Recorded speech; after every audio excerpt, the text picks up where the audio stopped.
Hi everyone, welcome to our open screen panel discussion. My name is Rebecca and I'm the curator at arebyte Gallery based in East London. Hi, my name's Emily and I assisted at arebyte. I was their programme assistant during open screen and now I am working at Shape Arts as well. I don't know if we should do a quick visual description first, just as we've started. So I am a white female with wire glasses and I have brown hair that's tied up in two buns on my head. And I am a white woman in my mid-20s. I have short orange hair with a sharp fringe and I'm wearing a black top. Great. So just to introduce you to arebyte Gallery, for those of you who aren't aware of what we do, we bring innovative perspectives to art through new technologies, and we lead a digital art program that's at the intersection of new technologies and contemporary culture. We look at more recent innovations in computer technology, such as virtual reality and artificial intelligence, and the programme generally invites multiple voices to create multimedia installations at our physical space, arebyte Gallery in Canning Town, and online experiences at arebyte on Screen, which is where the open screen programme takes place. A little bit about Open Screen. So Open Screen is our yearly call out for digital artists working online who self-identify as disabled. We developed this programme in partnership with Shape Arts last year. And as I said, the open call is for digital artists working within the online realm. And this can kind of take form as web-based interactive experiences or cultural curatorial interventions, or just innovative online platforms. But we welcome artists who are working with technology, either to their advantage or overcoming barriers, criticising matters of inclusivity within technology and everything in between. Yeah, thanks, Rebecca. Yeah, I think as well, like Open Screen was developed very much to recognise the lack of visibility for disabled artists with working with technology specifically, both within our own programme at arebyte, but also further afield as well. And so the first iteration offered artists to develop a new work for our online platform, AOS, and we gave both time, money and curatorial support to create and help develop those new digital works. Before we move to introduction, we'd also, we'd like to extend our thanks to Shape Arts, who helped us develop our new open screen programme, and we're very grateful for their support and guidance and generosity through the process. We've decided to come together for a panel today to extend out the current thoughts from the ideas of Open Screen itself to a wider audience in the hope to continue conversations around disability, technology, and what it means to be working within the digital realm. So of course I'm joined by Rebecca, but also joined by writer Omikemi, Elinor Hayes from Shape Arts, and our two selected Open Screen artists, Tilly and Uma. So I think great, yeah. So maybe Ellie, we can start with you just to introduce yourself, and we'll move on to Omikemi. Cool. I'm Ellie Hayes. I'm a white woman in my early 20s. I have a short blonde bob and I'm wearing a yellow and black checked dress.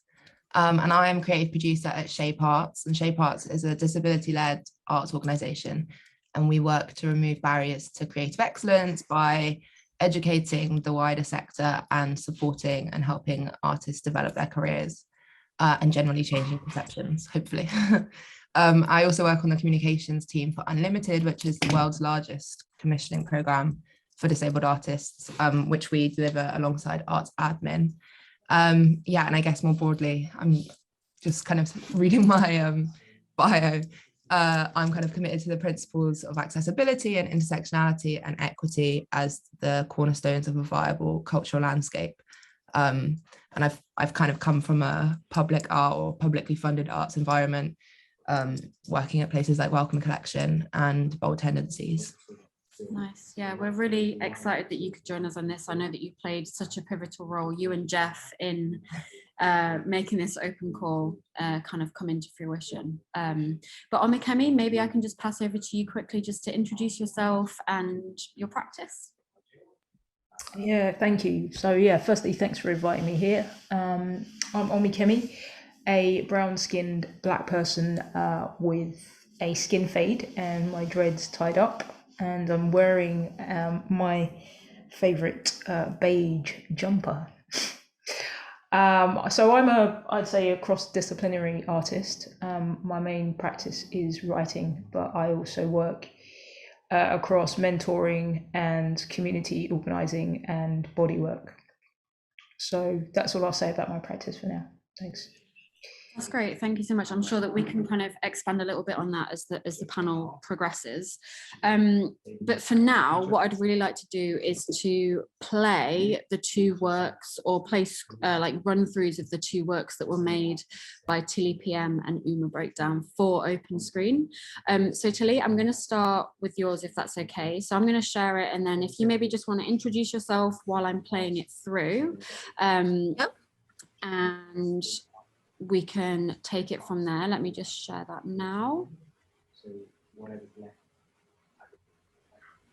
Okay, can everybody see that?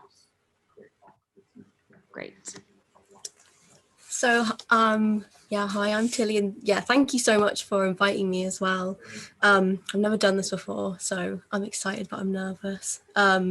So I'm white, female with silver grey hair with long roots, and I'm in like my mid to early 20s, oh no, mid 20s, and I'm wearing a red and navy jumper.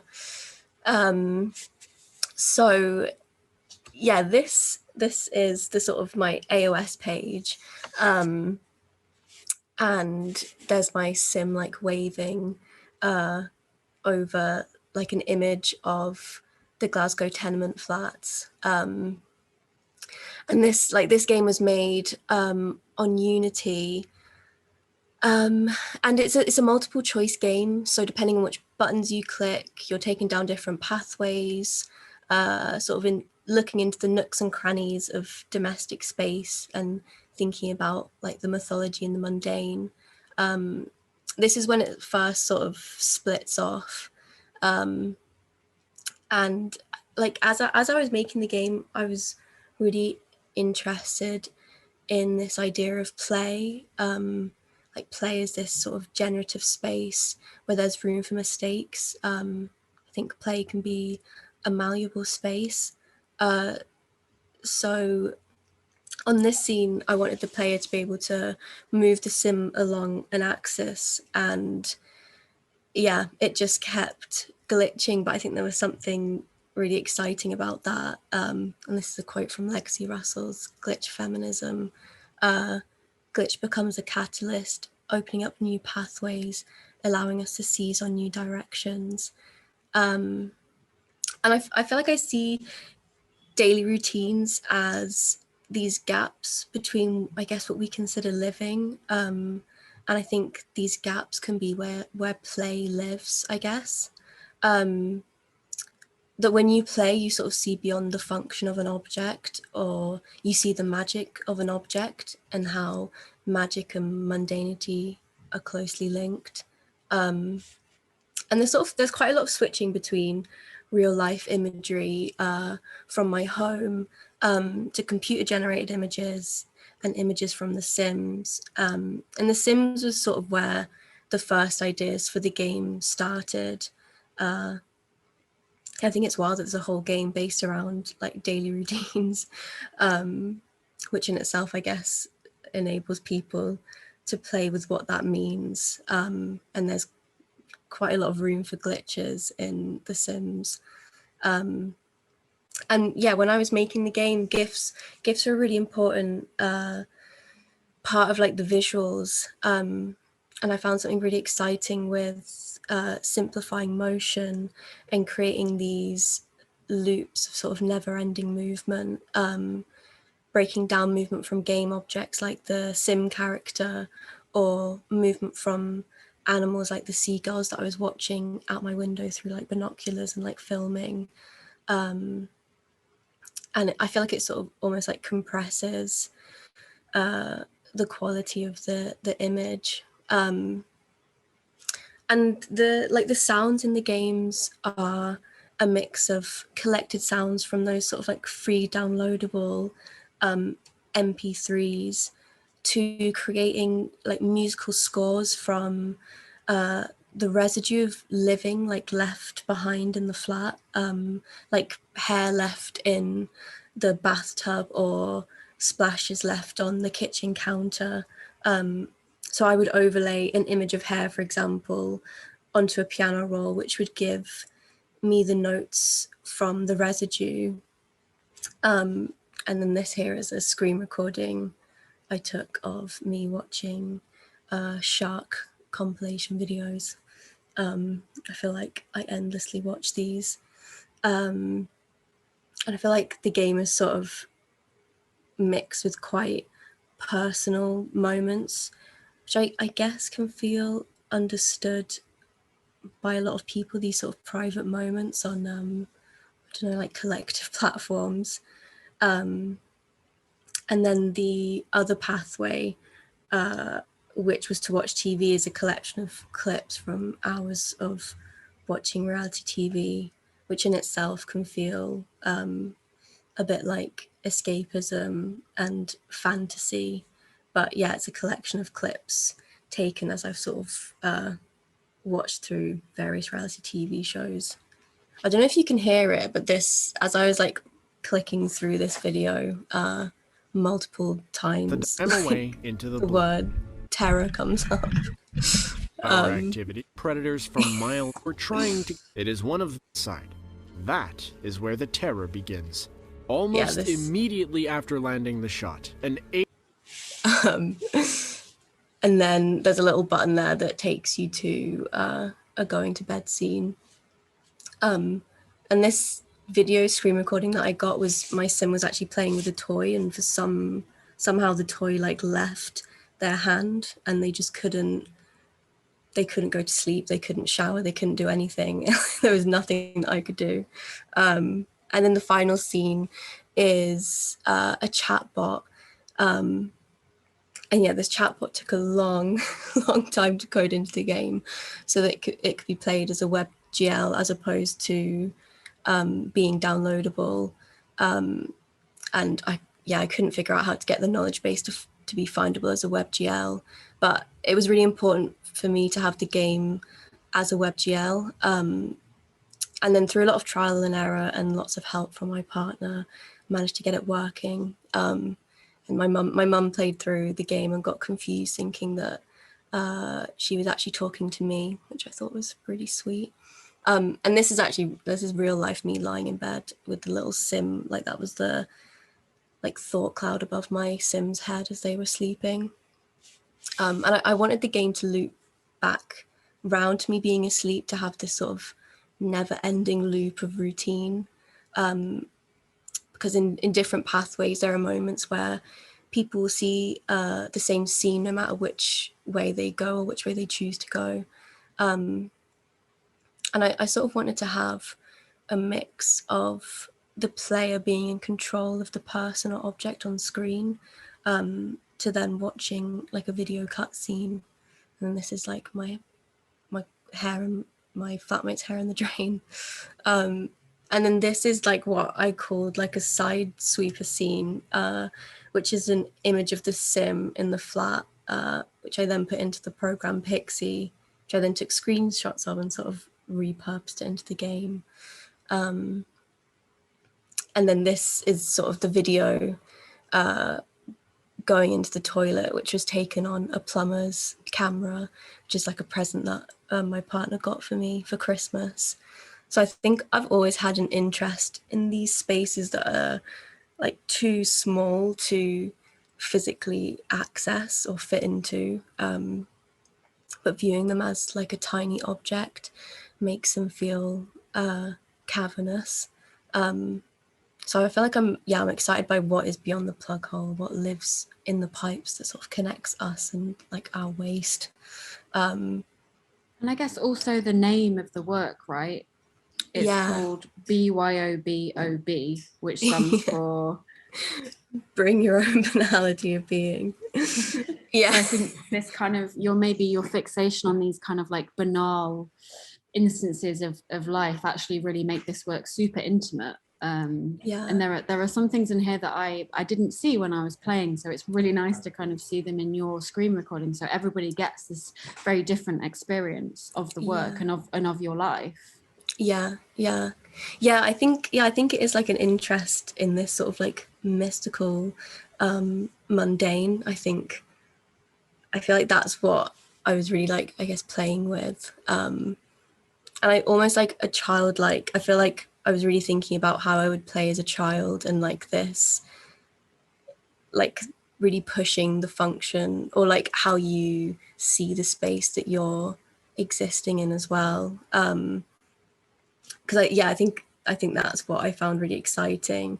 And I feel like with domestic, like, or for me at least, because I spend so much time at home, it's somewhere that I feel really comfortable, and I think feeling comfortable sort of is where play can start, or at least for me, I feel like it does. And it's sort of, I feel like being at home is a place where I don't feel like viewed or seen. I'm almost like viewing the home. Thank you. Yeah, thank you. Thanks for letting me speak through it. Thanks for that introduction. I will say that both of these works are available on aos.arebyte.com, but for now I want to share Uma's, so Uma can talk us through. There are definite similarities with the two works, but Uma, you can talk about this, but I feel like Uma's more focuses on, it's this idea of rescuing someone as opposed to just sort of being part of their daily routine, so it's got a kind of different agenda. But Uma, I'm just going to start playing your run through now. So when you're ready, just take us through yourself and then the game. Thank you.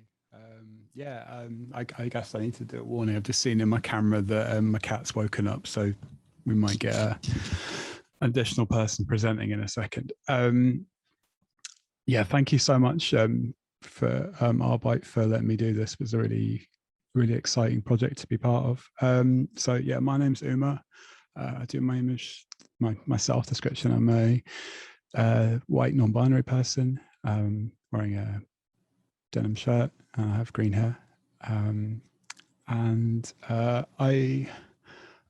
writer and an artist, and I often make video games and write for books and make pictures. I don't really know. My game is called Take the Moonlight by the Tail. And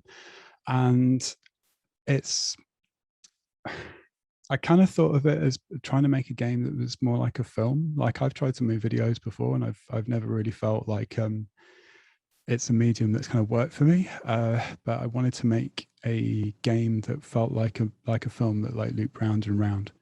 And so I think it says quite early on in this that there's only one way, and that's forwards.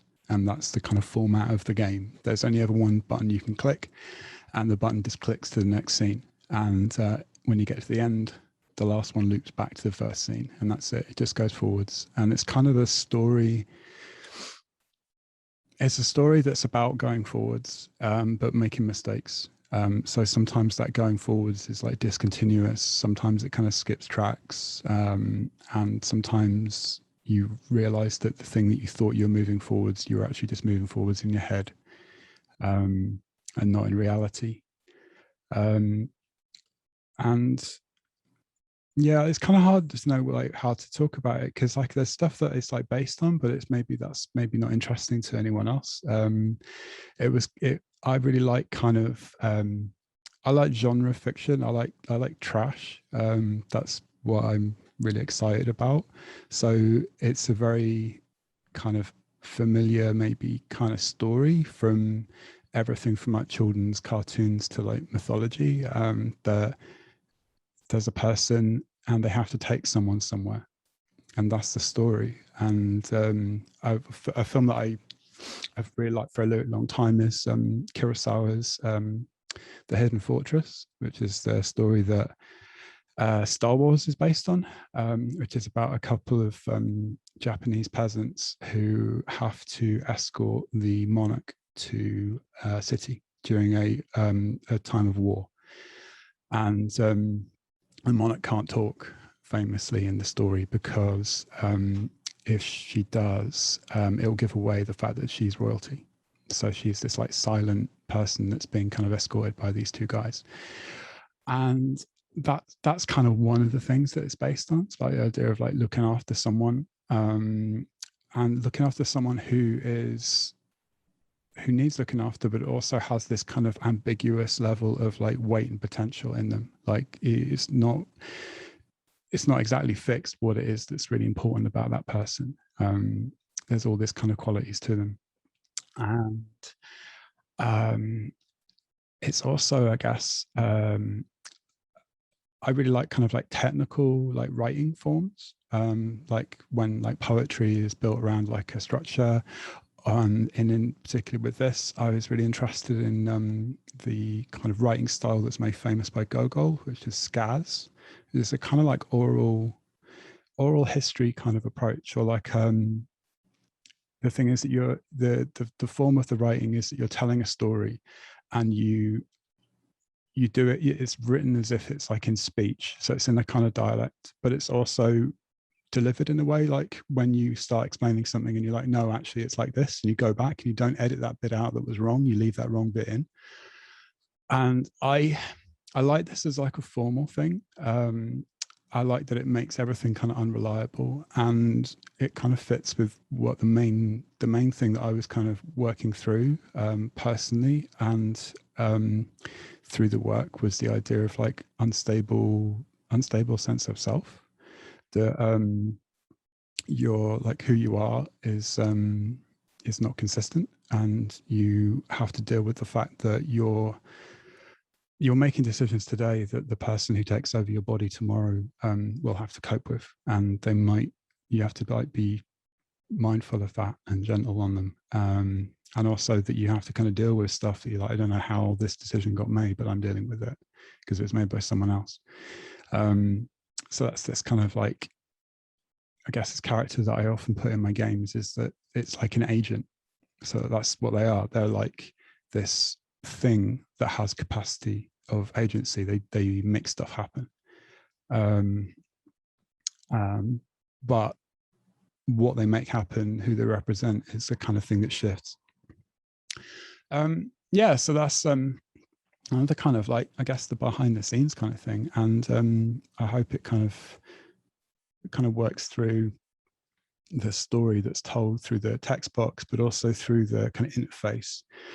I really like it in games where a story is where the game is expressed not just through what you're told, but through what you pick up.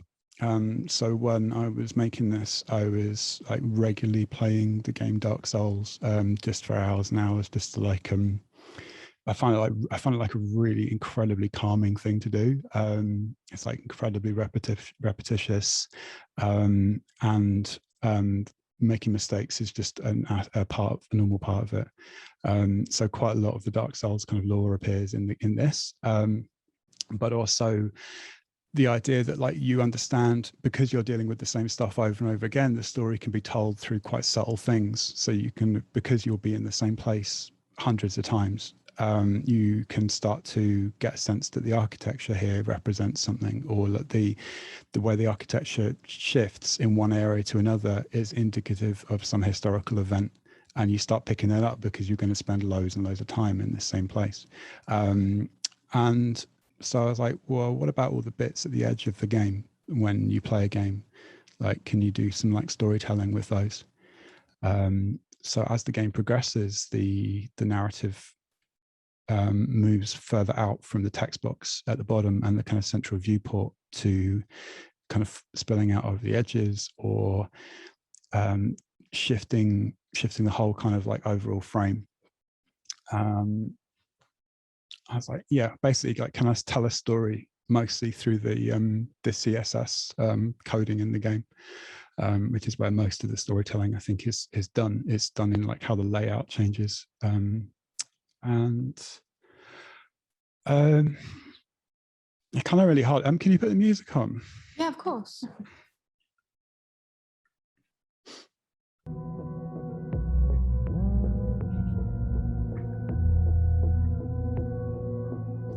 Thank you. Yeah, so the music is like a bit that I would probably, one of the bits I'm like most happy with in the game. I always use music in my games, and I had an idea for like, often the music is about like the kind of emotional tone, and I wrote different pieces of music for this, and I kind of managed, I think, to get the right thing, something that was like quite soothing and repetitious, but not in a way that would be incredibly irritating, because you're going to have to listen to it for a good few goes. And I was like, yeah, trying to make something that was kind of, yeah, like a bit like a heartbeat, and a bit like kind of buzzing in your ears, and a bit like kind of the shift in sound to indicate where you are in a space. So the idea of like all the kind of, well, just the kind of wash of like echoes and stuff in it. Yeah, and now we're at a kind of point in the game where the interface starts telling its stories, and the story starts kind of going through. It's kind of having another go at telling the story, like it's kind of gone through its first attempt and it's trying to do it again. Yeah, thank you for taking us through that. I think I'd like to, I'm just going to stop sharing that. But I think I'd like to point to this idea that you were saying about this protagonist in your game, and how there's this need to care for them. And I think that really kind of started mine and Emily's discussion when we were sort of thinking about what ideas we could bring to this talk. And one of the big ones was obviously care and labour within digital practice, but more importantly within maybe the lack of understanding within disability in terms of care and labour, and how this is kind of disconnect. And I'd love to hear, Ellie and Omikemi, from you, how we maybe overcome this, or how we put forward the best practice of care within digital art practice. And also from Tilly and Uma, like, what have your experiences been of working with galleries, other artists, institutions, in your jobs? Like, how is this, how are you cared for, and how is this reflected in the labour that you do? Maybe Ellie, we could start with you. Yeah. Well, I guess like my first thought on that would be that every attempt, I think, at care as a workplace practice currently is always going to be completely hindered by, you know, capitalism, by everything is going to constantly be fighting against. So I think to some degree, when we talk about care, we are talking about like organizing and well, quote unquote, like radical approaches to surviving, because I think that we are living within such a hostile system that is kind of, you are forced into that by virtue of that design and that structure. Having said all of that disclaimer out the way, I think there are definitely some really, really exciting and impactful conversations happening, and obviously particularly within disabled communities, because when it comes to care and when it comes to thinking about how care is more than, or has more potential contained within as a concept and as a way of living than just kind of being nice to so-and-so or having a good vibe in the office or something like that. And that care, as if you implement it and you think about it, can be a completely radical new way of living. I think the disabled people are obviously kind of at the forefront of kind of those conversations and how that's developing. And I think practically, in terms of things that I see both within my own working life, but also working with disabled communities, and also, I guess, my personal life, I think that there's definitely, I mean, when it comes to the arts, I think there's such a strong kind of leaning towards this idea of competition, and the arts as a sector and the cultural landscape in the UK is very stuck in a traditional formulation of itself, which kind of requires people to be competitive, and it requires people to be individualistic, and it basically requires people to behave in a way, regardless of whether or not they're disabled, that makes everything harder for disabled people, because then care is seen as this kind of alternative, and it's seen as an additional cost for people to bear and all of these things. And instead of just accepting that obviously if everybody bought into this way of living, everybody would be better off. So I think there are some really interesting conversations happening, but we are fighting a very rigid and a very, very old structure. I think the one of the things I always talk about when I have conversations like this is just like the British or the English, the UK art / cultural sector is pulling on a lot of dead weight. You know, not that I don't love the classics and not that I don't love seeing old paintings and stuff like that, but I think there's a real issue when it comes to how we narrativize art history within the arts, and what role the kind of big old institutions play, because so long as they're kind of the stalwart icons of the cultural landscape, I think that we're always going to be fighting that battle, because it is against their best interest to recognize the kind of potential of care, but also of changing the way that they work and changing the people they work with and changing the work that they produce. Yeah, I mean, I've done a bit of a ramble there.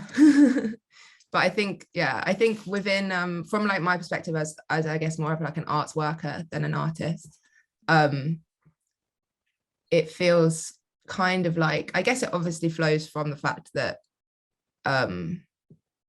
disabled people obviously just, they have a much better understanding of this, because, or at least most people, because they need or rely on care themselves, and care that takes any format. It doesn't have to look like an NHS carer. Obviously care is such a broad stroke in terms of your interpersonal relationships, but I think in practice for me it definitely just means that I put people at the forefront of what it is that I'm doing. And if I'm working with an artist, or I'm supporting an artist, or I'm working on a project, like at the end of the day, that there was absolutely no meaning in any of that project or any of the outcomes or any of the content if the person creating it or the people that we're working with are in any way unhappy or put out by it or unfairly compensated for it. So for me, it's just about remembering, I guess it's not putting the individual at the front, because I feel like that's quite individualistic. It was a way of phrasing it, but like remembering why it is that you're doing things, I think, and having the capacity to remember that everyone needs care, regardless of if they're disabled or not, and that's the kind of fundamental importance when you're working with people, like even if it wasn't the arts, even if it wasn't creating artwork, wherever you are, like there's literally no point to anything if the people that you're working with are miserable or you know, put in danger or endangered by your work practice. So that's my hypothesis. Yeah, I think what you said about care being so broad now, and I think it's become even broader since the pandemic, since there's been a more renewed attention to care, not just care workers, but care for yourself and care for your mental health. I think I wonder if care is perhaps become this, it's too big that it just remains as a concept. And I'd love to hear from Uma or Tilly kind of what your experience of being cared for within the arts looks like. And yeah.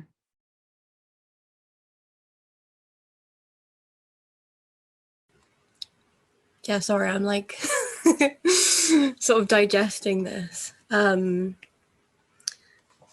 because I feel like what Elinor was saying, I guess with the way that, because I mean I'm like fresh out of art school, I guess. I've not done loads of work with like galleries or I mean like arebyte is the first like residency that I've done, but I guess something that I notice is, you know, institutions pick up on these important discussions that are happening. And I feel like, yeah, like the discussion around care, where there's really important, you know, people are really like having like, you know, difficult, like doing research. I don't know how to describe that, but I feel like institutions sort of pick up on these important topics and almost want to become the facilitator of these conversations, even though there's not really people don't need them to be facilitating these conversations. So I think in that sense, yeah, sorry, I'm trying to think. This is very like unformed thoughts going on right now. But yeah, and then sort of like, I guess, keep their nice shiny facade while not actually, you know, changing anything in their structures on care, or, you know, caring for the people that work for them or the artists that they're working with.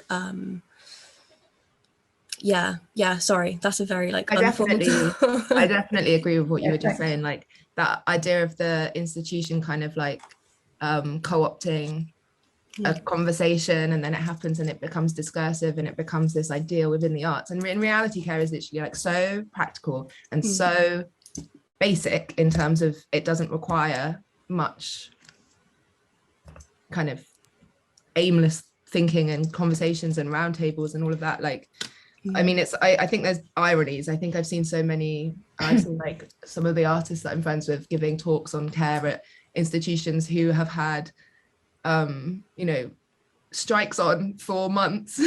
I'm like, the first part of care is obviously treat your workers better. Like it all comes down to work. And if you're working in unethical ways, then any conversation you have about care, whoever you get in the door and whoever you get to speak on your behalf, you're probably not even caring for them. It's never going to go anywhere. Just start at home, start with your staff, treat them better, and they'll be able to treat everybody else better. Yeah, I think I'd like to come in here actually on the conversation. Firstly, I wanted to say, yeah, it was really good to see the work, and thank you so much. There are so many themes that I was just nodding and connecting with, and I'll come back to that. But I just wanted to say thank you for that. In terms of this conversation around care, so to say a little bit more about my practice, I mean, that is the core component of my practice, really, is focusing on care, inquiring what this is, you know, what are care practices, and what do we engage them for? And I say that because as we've been talking, there seems to be like care seems to be this ubiquitous 4-letter word that everyone is using at the moment, and it's a bit hard to work out what people are meaning by this. And my sense from the work that I'm doing and people that I'm speaking to and engage with is that there's an orientation towards process, away from function towards process. And I'd say that that's one way of identifying what it might look like, or what it's about, you know, the quality of it. And then I guess in terms of these comments about institutions, I think for me, the care topic is tricky because I feel that the word's been quite usurped. And often what I'm experiencing now is there's using the idea of care as a way to maintain the systems that are actually problematic. So these are the very same systems that are creating this idea of impairment, that are making people ill and stressed, and are using care practices as a way to mitigate, but not necessarily to change the system. So when I talk about, I'm interested in the ways that we engage them, I'm talking about the ways that we use practices to actually, yes, look after ourselves, but also transform the system that's creating this idea of disability in the first place, because it is an idea and it exists on a spectrum. So are kind of part of care practices for me is not so much focusing on like body mind impairments or differences, but looking at the social systems, the institutions, the organizations, the community groups that create the norms and the cultures that ascribe these qualities and attribute things as impairments in the first place. And so in doing that, I feel that it kind of flips the onus of responsibility on disabled people, but it's not, it's about a system, and that we're all responsible for doing this work. And then it becomes the care work has a criticality to it.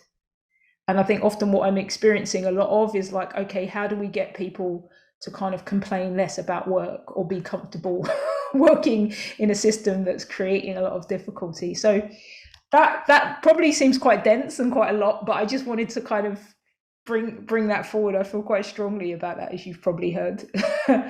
And that this idea of what I wanted to say about disability, you know, disability, it's mutually constituted, you know, and it's our system is creating this. So I think part of the care practices that come from institutions is about getting critical around this, actually, is a critical engagement around that. And then, of course, there are the kind of personal, much more personal practices, which is what I'm interested in terms of how I loved what Tilly had this phrase of like making room for glitches, you know. So like, how do I do that as someone that identifies as on that disability spectrum? How do I make space for glitches? Like, how do I organize time? How do I get confident around saying, no, actually I need 3 hours, not 1 hour? How do I? So these are all things that I'm thinking about in the way that I talk about work and approach my own work, you know. And I think there was there were some questions around recognizing like intangible labor, you know, and I think it's getting that confidence, it's getting that support to say, well, actually, like all the stuff that I need to do to even show up for work is the work. Actually, it isn't just focusing on the outcome, but it's the whole process. And I think that that's part of the orientation, part of the shift that needs to happen. So look, I don't know if that made any sense, but I felt good about saying it. I feel like maybe at the end of this talk, we should come up with a list of suggestions for arebyte, as well as other institutions, other galleries, other curators working within the art space to kind of say, this is what we can do collectively to try and, I mean, this was one of our questions for you, Omikemi, was how can we collectively preserve, nourish, and consolidate actions surrounding disability, arts, and care? I think it's a question that will never be fully answered, because as you were saying, the blame always gets shifted, when actually it should maybe be more of a collective effort in trying to resolve or as we said, like nourish artists that are working in this way. But Uma, did you have anything to kind of add to that question, or did you want to maybe move on to a different question? I mean, I've just been making notes because so much of it like really resonated with me. Yeah, I totally agree with everything Omikemi and Tilly have said, and Ellie has said that. I really think there is this. I think of like disability and like access and care. These are like fundamentally, for a large part of our day-to-day lives, these are fundamentally like labor issues. I have an access rider for when I work with organizations, and my access rider basically can be summarized in the non-medical stuff as being, I need to know what you want me to do in advance of me doing it, and I need enough time to do it.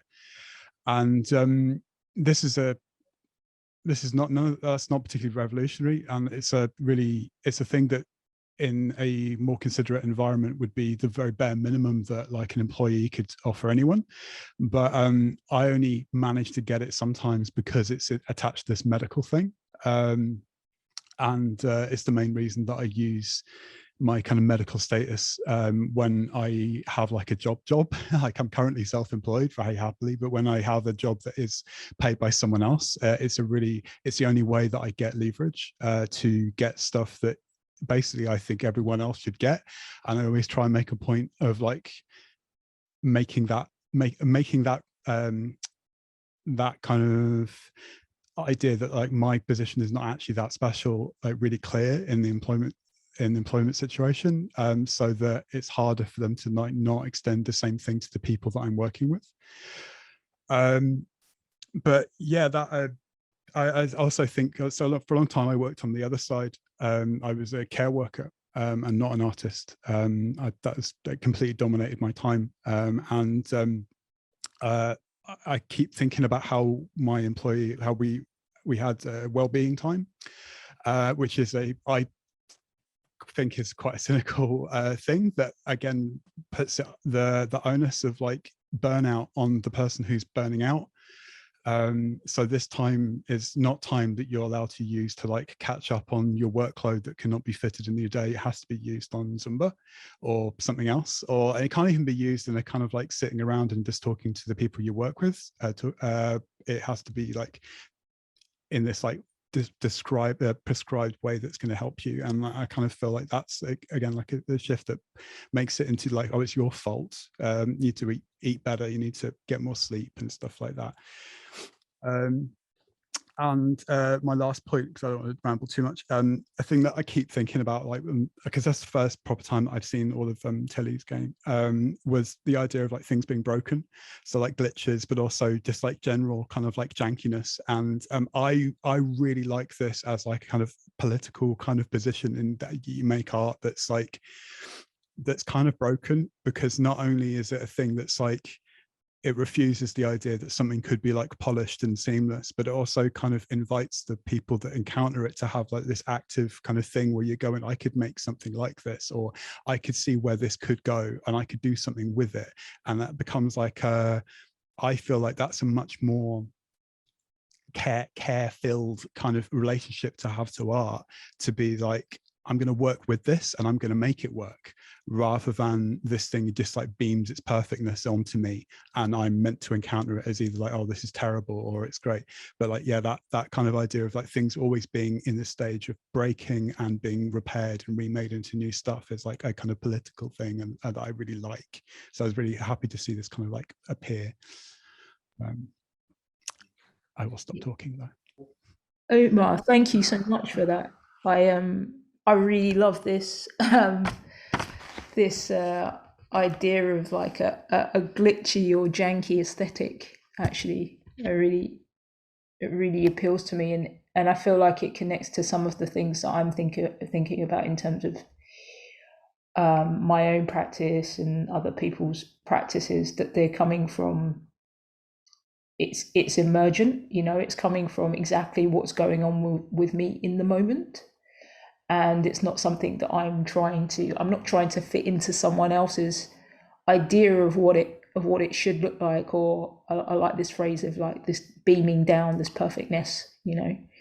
And I think that that's one of the things, is that I know that my own capacities, like things are always changing and shifting day to day, you know. And my question is, how can I create spaces, work, how can I be in a way that allows that unfolding, you know, rather than trying to fit into someone's idea of like how I need to be. Yeah, I mean, there's so much more to say, really. I think on a practical level, one of the other things that I wanted to offer was, and it comes from transformative justice, but things like identifying your particular support or care signature, or doing things like pod mapping, and just ways to map out systems that help you to identify when you're in a bit of trouble, or when you're working in an organization that is not actually serving you, or you've got a group of people you can go to when you're totally burnt out, and they can help you to kind of set some boundaries or make some decisions. I think all these things are really important for the individual artist as well as doing that work that's more to do with institutions as well. You know, I think they work alongside each other. And the other little thing that I wanted to say, Uma, is that I'm really into poetic forms. So I got super excited when you were talking about that. And I didn't know that form you mentioned, so I'll definitely look that up. I just wanted to say, yeah, like I think there's, and the other kind of like buzzword that I see in art at the moment feels like it's relevant here, which is the idea of like solidarity, which is like, so like lateral kind of support. And I kind of see that as what we've already talked about, like, you know, you can't have, why are you having an event on care while crossing a picket line? And I kind of think that becomes part of the same thing of just like, you know, watching out for your pals. And like that, if that becomes like the kind of the baseline, like in the people that you work with, whether institutions or like peers and something like that, I feel like it's like a really, that's like a kind of strong position to be in, rather than that kind of like individualistic kind of like, I'm going to get myself sorted. But again, it's like a really difficult thing, because it is, I've seen it kind of, the term like co-opted in institutions, and it doesn't really, you know, we're going to do a workshop on solidarity, while at the same time not actually investigating what that means, because that would mean stuff like, why are the people who are like leading this workshop being absolutely kind of burnt out by their employers? But yeah, I just wanted to kind of put that in there, that idea of like, it has like mutual support, rather than the kind of wellness culture, famous kind of wellness culture thing of like, make the individual, you know, just get me better. And I think, Uma, that kind of, for me, that ties into this idea that the ability, disability, this whole thing is like mutually constituted, that we're all creating it and we all need to play a part in it. Yeah. And what you said earlier when you were speaking, about your work, and I wrote down the phrase, like, what is it for us to look after each other? And I wonder how many meetings would be different if we sat down and put that question first at the beginning of a work meeting. Like, yeah, I'm quite interested in that. So anyway, look, I think I've talked too much.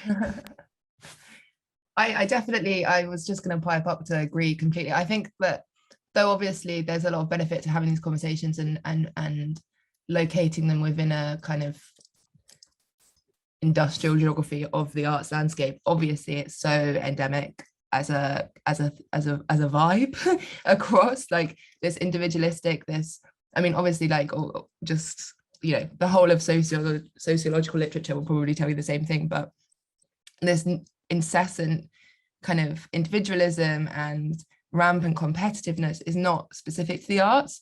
It's like arguably more insipid in the arts, because identity plays so much more of a role in people's careers than it does if you're like an investment banker. But it is endemic everywhere. And what you're saying, Uma, about it coming down to labor, like, it all comes down to labor.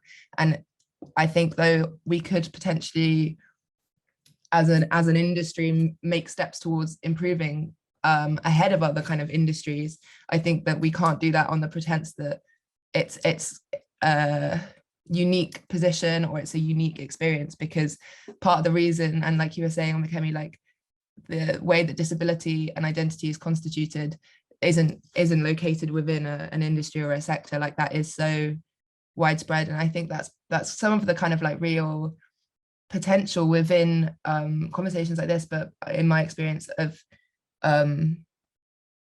working with very socially engaged or very like radical disabled artists, there's so much potential for a completely new way of thinking about things that is getting sidelined and is getting ignored. And so I guess part of the job that we have at Shape is trying not only to like support the careers of disabled artists, because people need to get paid, but also to kind of try and, I always see it as like some kind of like ubiquitous slime, and we're pouring ourselves over the arts, but by extension we're also kind of dripping out of the arts, and that slime is like hopefully changing people's minds and encouraging people to like think about themselves. And I think so much of care is, in my experience, when you encounter organizations or people or whatever who struggle with the concept, who might not be very good at it, it always comes down to the fact that they just kind of don't care for themselves. Like, they don't have enough, I don't know whether it's confidence or self-respect, but they are willing, especially like if you have any friends that work in kind of or corporate environments, like the willingness with which people will submit themselves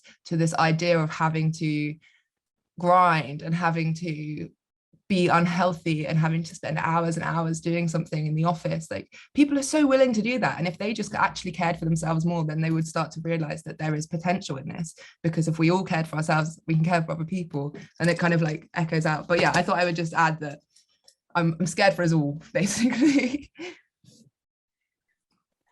I think I'd like to maybe move this conversation more towards the online space, because obviously these two works exist on arebyte's online platform.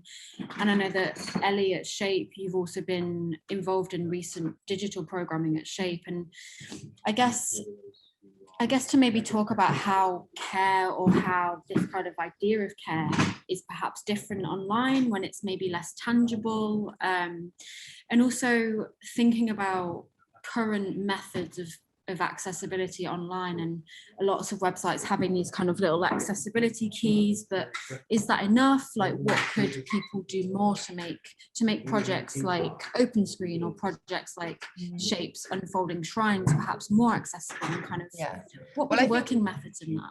Yeah, I think there's probably two levels to this discussion. One is that generally, obviously, in the production of content, whether it's online or not, most people responsible for the production of it don't think about access really at all. So there's like a kind of base level where it's like, obviously just start to think about the sorts of people that you are encountering with this work, and what you realize then is that they kind of obviously aren't thinking about disabled people, whether that's because they don't personally think they know any disabled people, or it feels irrelevant, or they feel like disabled audiences aren't the people they're speaking to. They're not in their minds when they're thinking about who is this person that is encountering the thing that I'm making.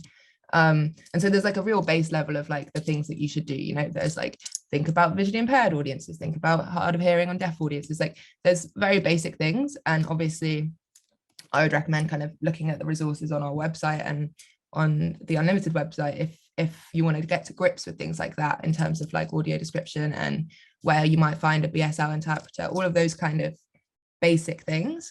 But there's a whole, I think, other layer to that conversation, which is about what we consider access to be. And I think it gets played out really interestingly in digital spaces. I think people assume of a digital space innate accessibility because it's online. And people also assume of a digital space a kind of infinite existence. And I think that people need to reconsider those things. I mean, content on the internet is not going to live forever. It is ephemeral, and you will lose it. And I think you know, like all of the early web spaces, all of these kind of online platforms before like the World Wide Web, that completely just got lost into the ether. And I think that the way that accessibility plays into that is I think just this attention that people aren't willing to make that one little step further. I guess on a more practical level, like through the pandemic, obviously it's been an interesting time for disabled audiences, because there's been so much access granted in terms of like shows being put online, online exhibitions. And obviously we've been doing that. We did Unfolding Shrines, which Uma was part of, which was an augmented reality app. And obviously, I mean, I'm never going to pretend that our work is perfect when it comes to access, because nothing is perfect when it comes to access. But, you know, I think a primary way to embed that is obviously to work with people who face the barriers that you're trying to avoid. So we will pay like a visually impaired colleague to come and try out the app and give us their feedback, that sort of thing, like all of these basic things. But yeah, I think that after the pandemic, there's been this big, well, not huge, but like there is definitely a shift back to, you know, a lack of online facilitation. But I think that's the kind of like the press like that. Like I've spoken to journalists and they'd be like, we really want to know what disabled people think about theatres opening back up. And I'm like, well, then go ask a disabled person and find out what they think about theatres opening back up. Because I don't know, we're not a monolith. I'm not able to give you that in a nutshell. I also don't work in theatre, but I've had that conversation so many times. But it's also interesting. I mean, I read Gabrielle from the White Pubes' recent essay about kind of this relationship with the arts when you're shut out completely.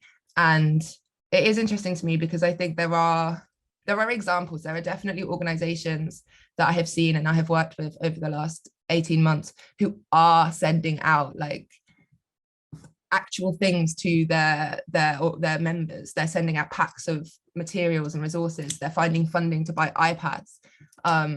You know, I think that stuff's really exciting to me. I think that is an understanding of this kind of digital hybrid remote landscape that works quite interestingly, where you don't just think your thinking doesn't begin and end with it's online and therefore it's fine.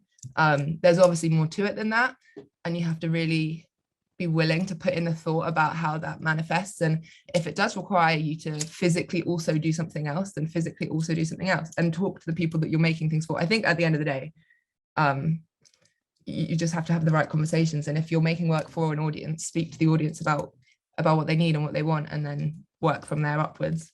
But yeah, I guess my nutshell from that ramble is that the internet is great for access. I'm not going to pretend that it's bad, but like it isn't the panacea that I think some people would like to sell it as.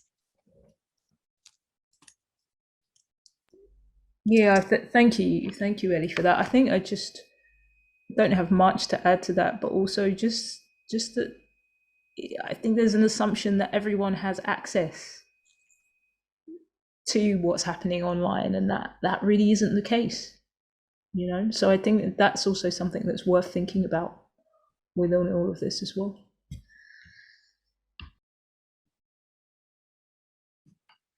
I mean, Tilly and Uma, do you find that when you're creating work, you have this in the back of your mind to think about ways to make it more accessible or accessible to different groups?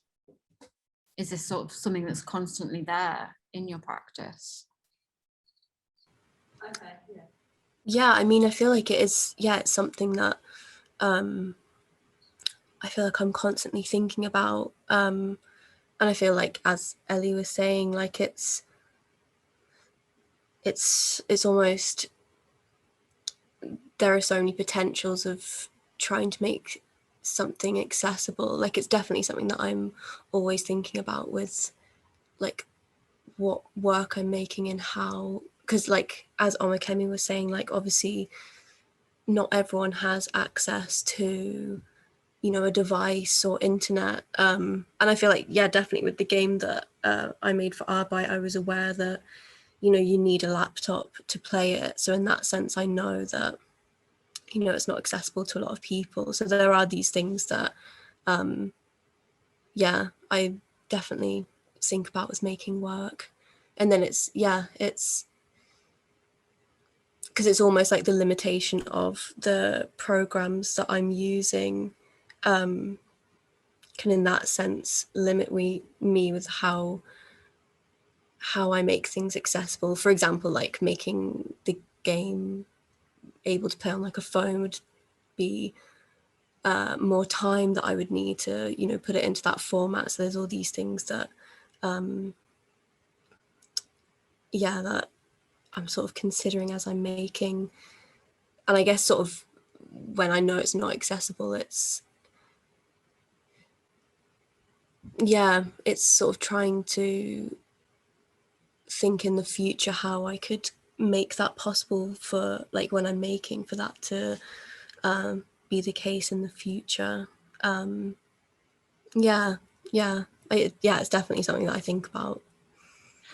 I think as well, maybe there's something that comes into this idea of flexibility, maybe, and actually, I guess maybe within a lot of the conversations that we've been having, that this idea of flexibility is something that needs to keep coming back to the forefront in terms of recognizing, okay, everything isn't perfect, but if we change something to give another sort of version of access to something, then that's being flexible in some way. Or I remember when Omikemi, when you were saying about like rejecting that idea that you could do something in an hour and saying, no, I need 3. And that is, I guess the glitch maybe comes back into that as well. And the flexibility, around kind of saying like, but this is how I want to work, and this is how we could then work together. And maybe with that comes into then those conversations with organizations and saying, like not also then leaving it to the artists to saying, this is how I feel that this should be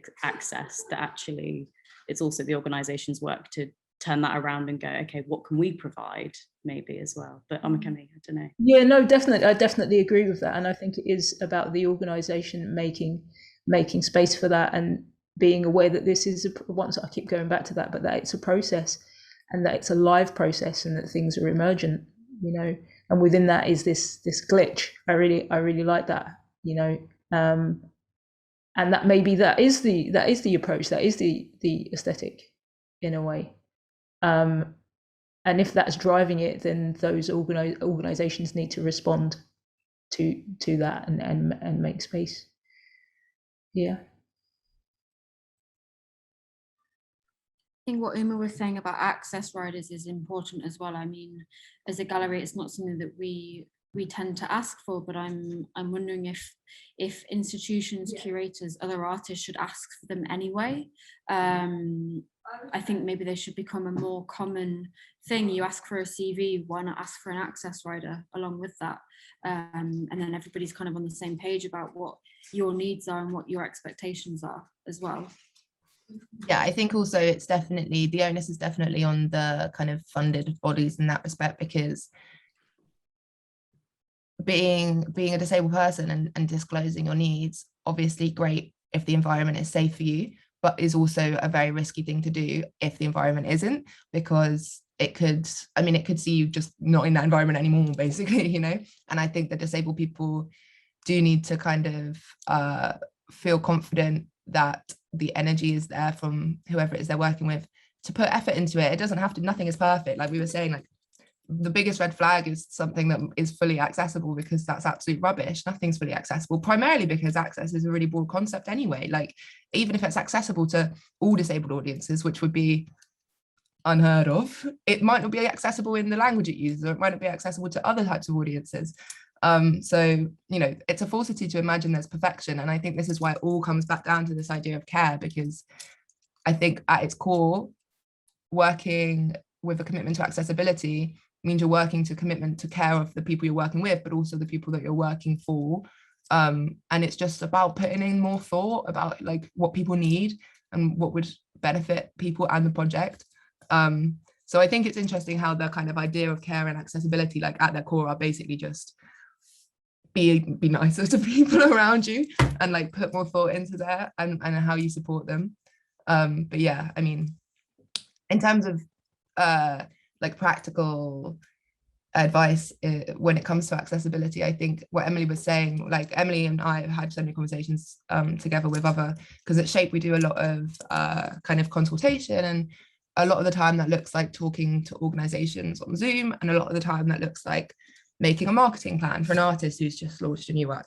But in any conversation, when people come to us, they tend to be, if they're unfamiliar, or if, you know, they feel like it's new territory, they tend to be very wary. They're like, oh, we don't know about access, we don't know anything about access, and we're nervous and we want to get it right and we want to do this. And what we always say to them as a first thing is like, obviously it's fine to be nervous, it's fine to worry that you might not get it right, but you also don't need to worry about getting it right, because getting it right is not the same as it being perfect. And it really is just about that kind of effort and energy and resources going to the right place and to the right people,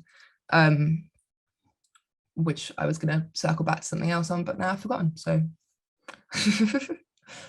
I just wanted to say, yeah, I think that's that I see the kind of access thing as like kind of adaptability and like ability to like learn stuff as you go. You're right, like the biggest red flag is to go, you know, that we're a completely accessible organization. Like I did a project earlier in the year where part of the brief was like how you were going to engage with the like some like a document that was on the kind of accessibility, and the document was so huge that it accounted for so much that there must have been like one artwork that could be possibly produced that would weave its way through all of these things. But the thing would be to make something and then to be prepared to kind of correct it or change it or like, you know, or whatever you're doing, like adapt it.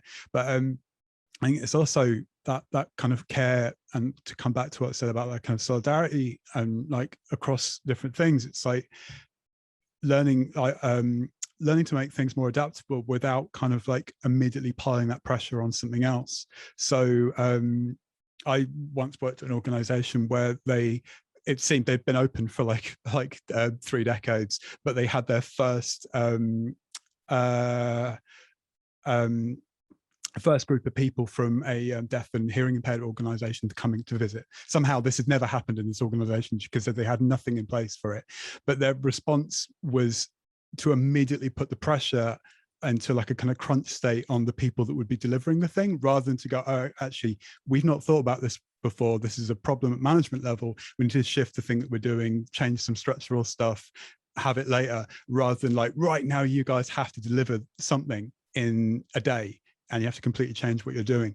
And I kind of feel like there's this like, yeah, that idea of like changing, but also being able to change at all the levels, not just be like, well, these people we can exert the most pressure on, they're the ones that have to conform and change and transform what they're doing, and they'll soak up the slack, rather than actually, my God, we should have thought about this before. But yeah, the idea of it just being adaptable and being able to go, this isn't working, let's try something different. Yeah, I think I'd also like to add to that, listening, really. It's like really vital, and making spaces to listen to each other and to ourselves, really. And I think an important part of my own practice and what I offer around care is somatic practices, and helping me to really gauge with my experience, like what is actually happening for me in this moment, and what do I need, because I can find that there can be a lot of talking about care, but there can be this disconnect between the ideas about it and then what I actually need in my lived experience. So I feel like there needs to be more spaces for actually listening. And then I just had this question about rest, really, and how much time do we make, or organizations invest in rest? And I remember being on this project called Lying Fallow, and we basically met up and we just lied fallow for 5 hours, and we did nothing else. And it was a really generative space, and I felt like it was a space from which we could really begin to think about care in a different way as well, by just being together, and I'm curious about that, if there can be more spaces where we can just be, and what can come out of that. Yeah, definitely. And I think maybe I'm aware of time now, but maybe to kind of close, echoing on what you're talking about, Omikemi, around spaces and important spaces for listening and sharing as well. Maybe if anyone in the room has any artist networks or spaces that maybe we should be bringing attention to or mentioning to kind of look further into as well, that maybe that's a nice way to kind of close this conversation of spaces that we kind of look to, or different networks as well, if anyone has any.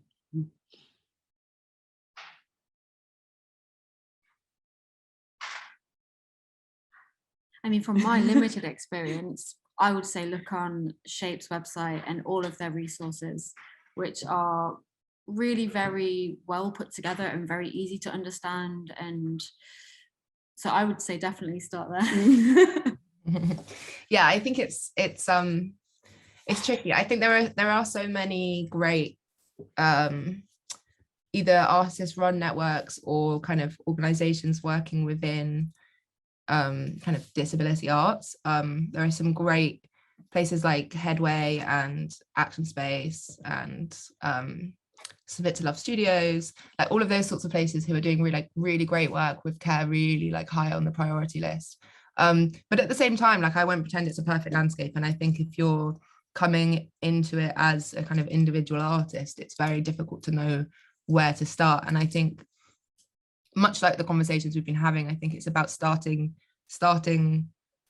with the most common sense thing, which is I need XYZ, how can I get it? And then I mean, yeah, there are organizations like Shape and Disability Arts Online and all of these kind of places, which can obviously, like, we can have conversations and we can direct resources and all of these different things. And I think that is really useful. I mean, I guess in the disability arts scene, not to, I'm using that in the hope that it doesn't come across as the echo chamber, that I think it is often enforced upon it, more just like disabled artists on Twitter. Like, there is definitely a great online space that is supportive, and it is quite easy to make connections within that online.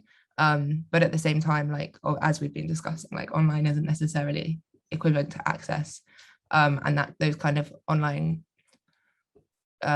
networks that you make or support that you might find from other disabled artists doesn't necessarily equate to money in your pocket that pays your rent. Obviously it's nice to have that support, but yeah, I don't know, it's difficult. I think if my advice for any disabled artists who are confused about where to start or feel rightly overwhelmed with the mess of the sector, I would start by going to an organization like Shape or Unlimited or Disability Arts Online and kind of finding what it is that you need. And I think locating your needs and being able to communicate your needs then will make it a lot easier for those organizations to kind of put you in the right place and direct the right resources towards you. But obviously that's also quite hard.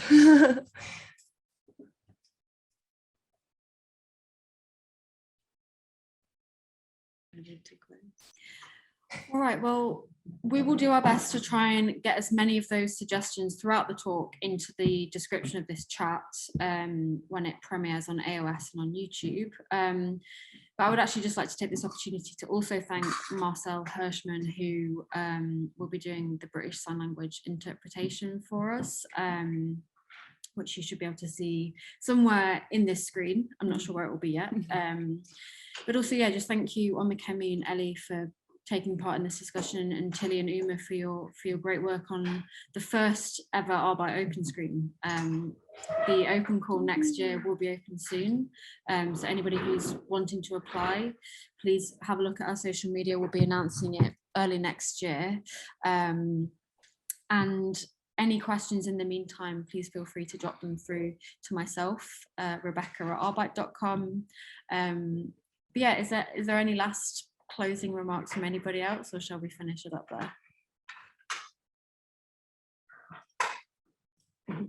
All righty. Thank you so much. Thank you both as well for facilitating. Yeah, thank you. It's been really nice to chat with everyone. Yeah, it's been good. Yeah, I guess also my email, if anyone actually does want to, if anyone does want to talk to Shape about anything, my email is, I'll put it in the chat, but it's just Elinor@Shape, basically. Yeah, if anybody actually does want to hold me accountable to that promise of support, feel free.